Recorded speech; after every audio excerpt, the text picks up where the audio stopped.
Hello, ka-organic, good evening. So, nag-duty ako ngayong gabi dito sa aming gulayan. Nag-transplant ako ng mga leafy vegetables namin dito sa long plot. So, ito yung natapos ko.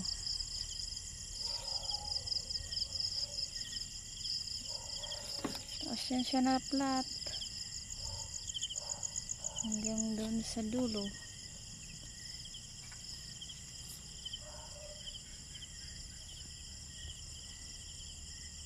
Ayan.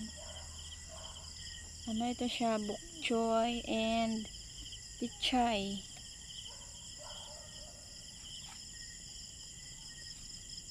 So, maintain lang namin ito dilig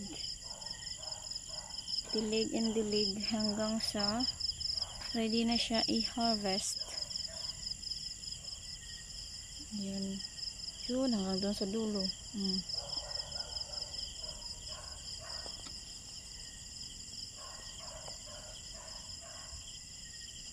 So, yun lang. Go organic!